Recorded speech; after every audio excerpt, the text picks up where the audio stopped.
आप सभी का मेरे इस वीडियो में स्वागत है। मध्य प्रदेश भू आलेख प्रबंधन समिति भर्ती 2026 पद का नाम डाटा एंट्री ऑपरेटर, कुल पद 770। भर्ती से संबंधित रूल बुक जारी हो चुकी है। इस वीडियो में हम जानेंगे कि इसका फॉर्म भरने के लिए आपके पास क्या योग्यता होनी चाहिए, चयन प्रक्रिया क्या रहने वाली है, आयु सीमा कितनी होनी चाहिए तथा सैलरी के बारे में इस वीडियो में हम विस्तार से जानेंगे, तो वीडियो को अंत तक जरूर देखें। पद का नाम संविदा डाटा एंट्री ऑपरेटर, कुल पद 770 जो कि अच्छी संख्या में है। मासिक मानदेय 5200, 20,200, 1900 रुपये ग्रेड पे रहने वाला है। शैक्षणिक योग्यता एवं अनुभव मान्यता प्राप्त बोर्ड से 12th हायर सेकेंडरी उत्तीर्ण, साथ ही CPCT प्रमाण पत्र। आयु सीमा 18 से 40 वर्ष। आयु सीमा की गणना 1/1/2026 के अनुसार की जाएगी। SC, ST, OBC, महिला, आरक्षित, अनारक्षित, दिव्यांगजन के लिए अधिकतम आयु सीमा में शासकीय नियम के अनुसार 5 वर्ष की छूट। आयु की गणना हेतु वही जन्म तिथि मान्य होगी जो अभ्यर्थी की 10वीं की अंक सूची में अंकित है।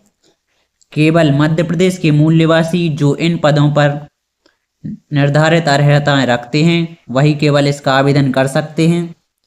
आरक्षणवार पदों का विवरण। रिक्त पदों की संख्या: UR कैटेगरी के लिए 209, SC 123, ST 154, OBC 208, EWS 76, total 770 पद। इन्हीं रिक्तियों में से मध्य प्रदेश की मूल निवासी महिला अभ्यर्थियों हेतु आरक्षित पदों की संख्या: UR 73, SC 43, ST 54, OBC 73, EWS 27। Madhya Pradesh के मूल निवासी दिव्यांगजन हेतु आरक्षित पदों की संख्या: LD 12, VH 11, HH 12, MD 11 इस प्रकार रहने वाली है। आवेदन प्रक्रिया। आवेदन MP ऑनलाइन पोर्टल www.mponline.gov.in के माध्यम से किया जा सकेगा। आवेदन की प्रारंभ तिथि 5/3/2026। ऑनलाइन आवेदन की अंतिम तिथि 3/4/2026। ऑनलाइन आवेदन में त्रुटि सुधार की प्रारंभिक तिथि 12/3/2026 रहने वाली है। ऑनलाइन आवेदन में त्रुटि सुधार की अंतिम तिथि 4 अप्रैल 2026 रहने वाली है। ऑफलाइन एवं अपूर्ण आवेदन स्वीकार नहीं किया जाएगा। आवश्यक दस्तावेज।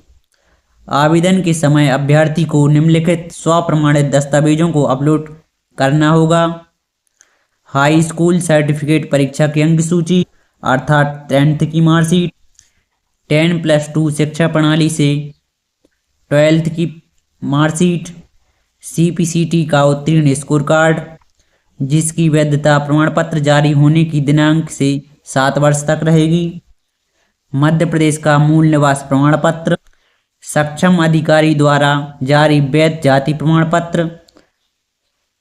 इसी प्रकार EWS कैटेगरी के लिए दिव्यांगजन व्यक्तियों के लिए सक्षम अधिकारी द्वारा जारी दिव्यांगता प्रमाण पत्र होना चाहिए। बात करते हैं नियुक्ति प्रक्रिया की। इसमें किसी भी प्रकार का एग्जाम नहीं होना है।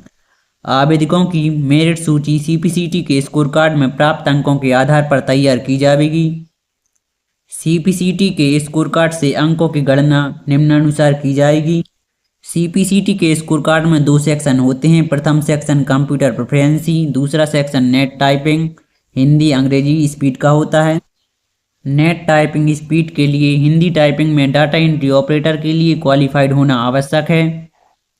हिंदी टाइपिंग स्पीड में क्वालिफाइड होने की स्थिति में मेरिट का निर्धारण कंप्यूटर प्रेफरेंसी में प्राप्त अंकों के आधार पर किया जाएगा, लेकिन मेरिट के निर्धारण में केवल उन्हीं अभ्यर्थियों को शामिल किया जाएगा जिन्होंने हिंदी टाइपिंग क्वालिफाइड किया हो। अर्थात यदि आप इंग्लिश टाइपिंग बस किए हैं, हिंदी टाइपिंग क्वालिफाइड नहीं है, तो आपको अभ्यर्थियों की मेरिट सूची में शामिल नहीं किया जाएगा।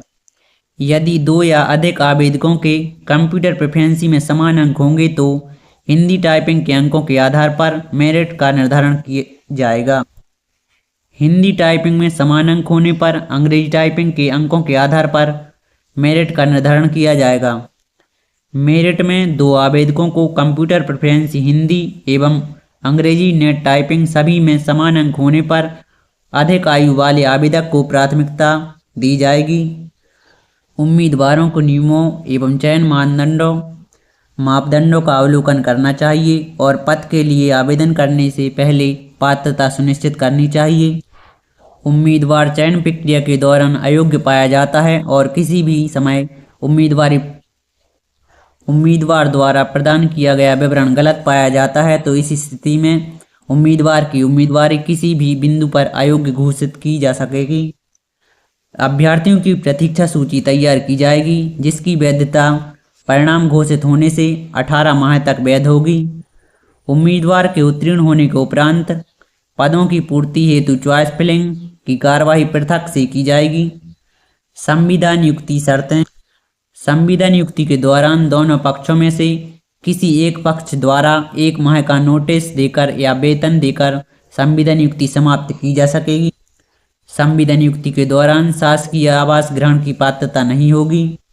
यात्रा भत्ते की पात्रता उसी प्रकार होगी जैसे समकक्ष पद के किसी कर्मचारी की होती है।